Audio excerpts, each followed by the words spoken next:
भक्तों, आज हम श्री रुद्र संहिता प्रथम खंड अध्याय 10 में श्री हरि को सृष्टि की रक्षा का भार एवं त्रिदेव को आयु बल देना जानेंगे।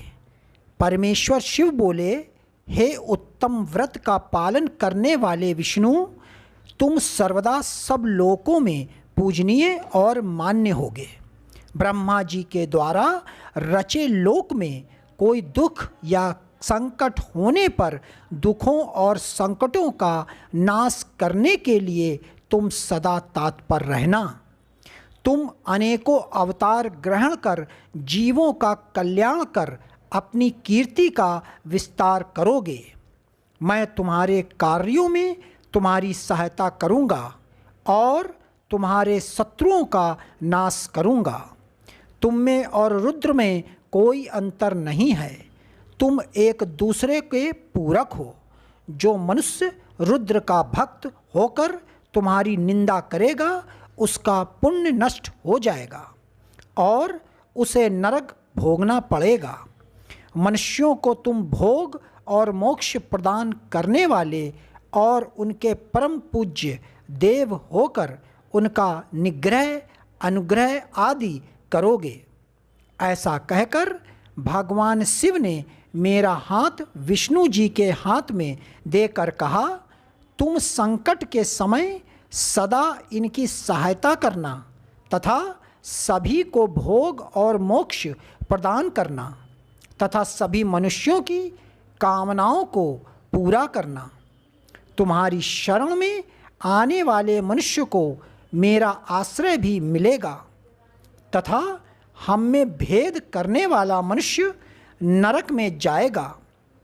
ब्रह्मा जी कहते हैं, देव ऋषि नारद, भगवान शिव का यह वचन सुनकर मैंने और भगवान विष्णु ने महादेव जी को प्रणाम कर धीरे से कहा, हे करुणानिधान भगवान शंकर, मैं आपकी आज्ञा मानकर सब कार्य करूँगा।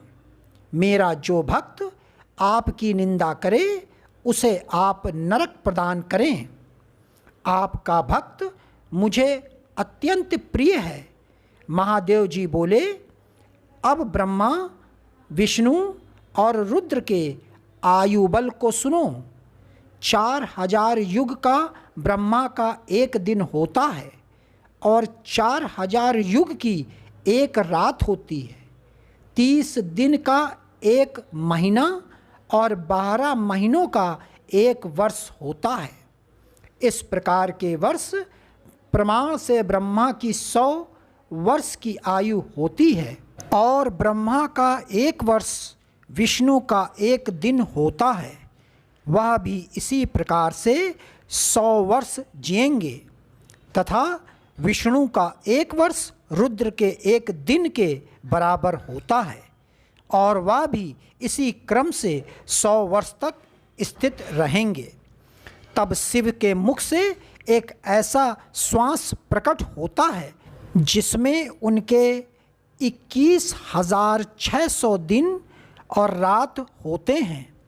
उनके 6 बार सांस अंदर लेने और छोड़ने का एक पल और 8 घड़ी और 60 घड़ी का एक दिन होता है।